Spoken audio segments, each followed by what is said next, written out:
بسم اللہ الرحمن الرحیم نحمدہ ونصلی علی رسولہ الکریم اما بعد۔ معزز سامعین حضرات، آج جس اہم مسئلے کے بارے میں ہم گفتگو کرنے جا رہے ہیں وہ مسئلہ ہے غسل جنابت کا صحیح اسلامی طریقہ۔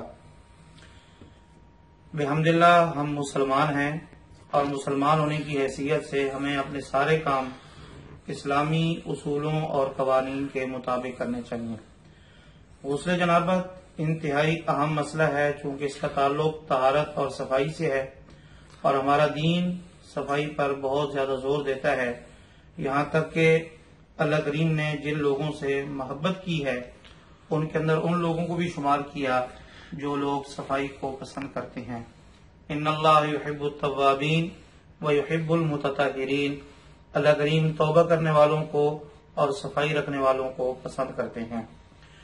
غسل جنابت کا صحیح اسلامی طریقہ یہ ہے کہ سب سے پہلے اپنے ہاتھوں کو دھو لیا جائے اور پھر اپنے جسم پر اگر کوئی گندگی یا نجاست وغیرہ لگی ہے اس کو اچھی طرح صاف کیا جائے۔ پھر اس کے بعد نماز والا وضو کیا جائے، یعنی جس طرح ہم نماز کے لیے وضو کرتے ہیں مکمل وضو کیا جائے۔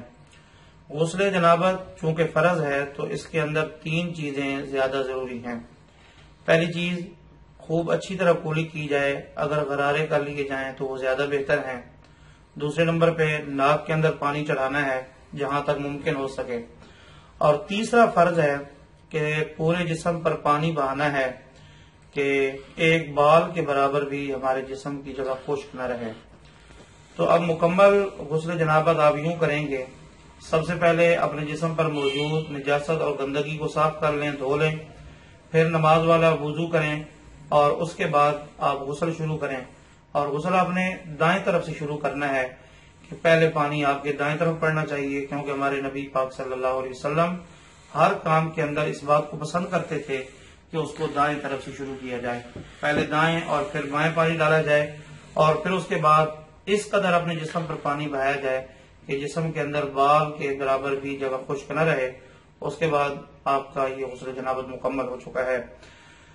اسی طرح اگر آپ اس غسل کے بعد نماز وغیرہ پڑھنا چاہیں تو الگ سے وضو کرنے کی ضرورت نہیں ہے، یہی غسل جنابت چونکہ اس کے اندر آپ نے پہلے وضو کر لیا ہے وہی وضو آپ کے لیے کافی ہے، نماز یا تلاوت وغیرہ اس سے کی جا سکتی ہے۔ اللہ کریم ہم سب کو اسی طرح دین اسلام سیکھنے، سکھانے اور پھر اس پہ ہم سب کو عمل کی توفیق نصیب فرمائے۔ وما علینا الا البلاغ۔